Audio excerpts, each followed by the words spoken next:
Hello and welcome to English Capsules. Today's capsule, Prepositions of Place, in, on, at. Get your coffee ready and let's get started. So, hello everyone, welcome one more time. Today we've got like the second part, I want to say, of our prepositions series. Last week we released our Prepositions of Time episode, in which we dealt with in, on, and at, but specifically regarding time. Today we're going to do the same, but regarding place. If you want to listen to the introduction again of this topic and see what tips you can use or how we can help you, uh, please check on our previous episode because that's where we did like the main introduction to the topic. We don't want Introduction, challenges, and tips. So, yeah. we don't want to be too repetitive. We're not the No, twistos bird. no.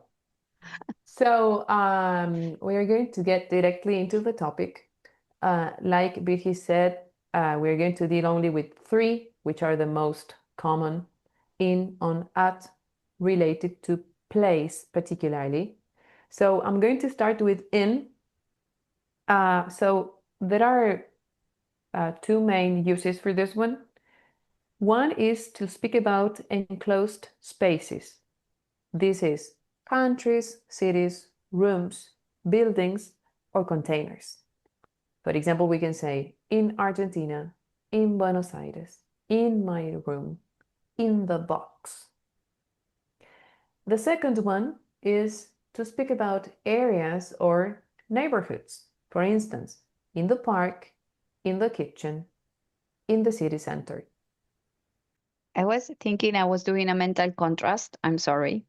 Okay. Because both of us are learning Italian.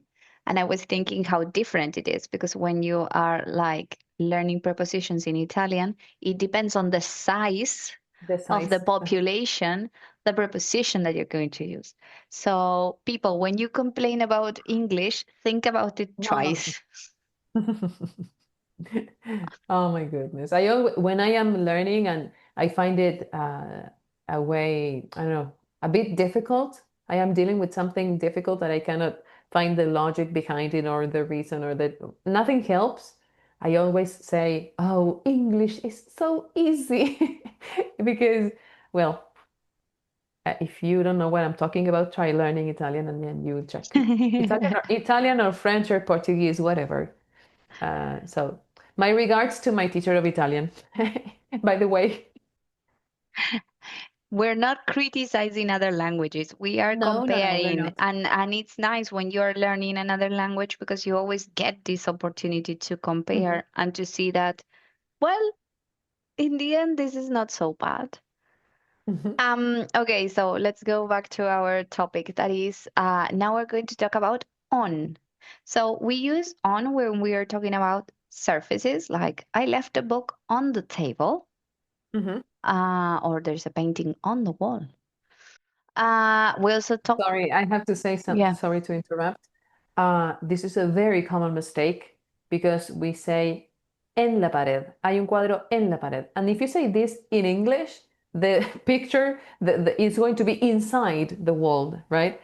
maybe if you have a stolen painting and you want to keep it, To hide you it, you can hide see. it in the wall. Well, but this is a very common mistake. Uh, People say in the wall and it's actually on the wall. So This is regarding what we said in our previous episode about not translating because it's a bad idea when you translate. mainly prepositions.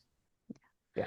Okay, so then we also use on when we're talking about streets or avenues without the number. So Mhm. the building is on the Fifth Avenue. I used to live on Fotheringham Street.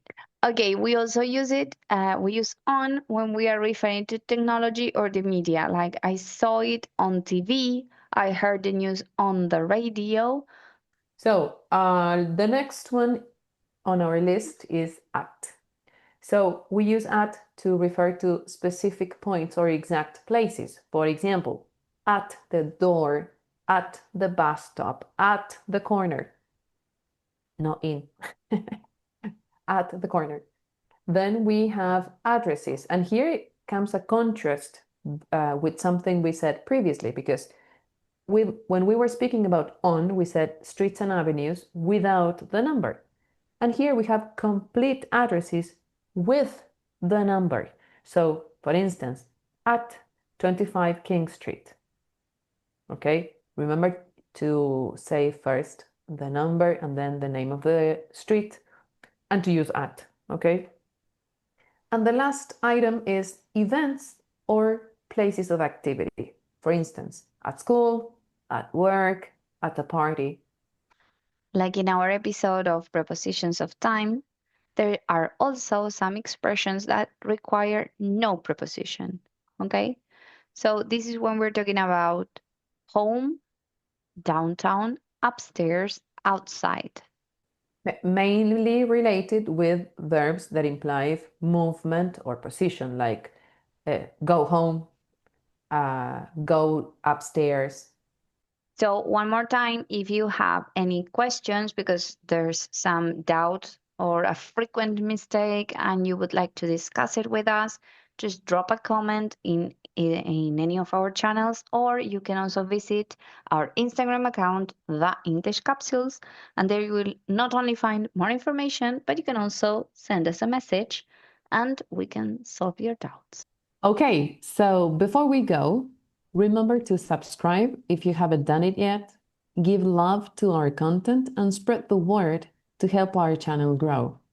Also remember that you can rate our episodes and comment on each capsule. Activate the bell so that you know when our next capsule is out. And take a look at the description and our Instagram account to take more advantage of our content. Okay, that's all for today. Bye for now. See you in our next episode.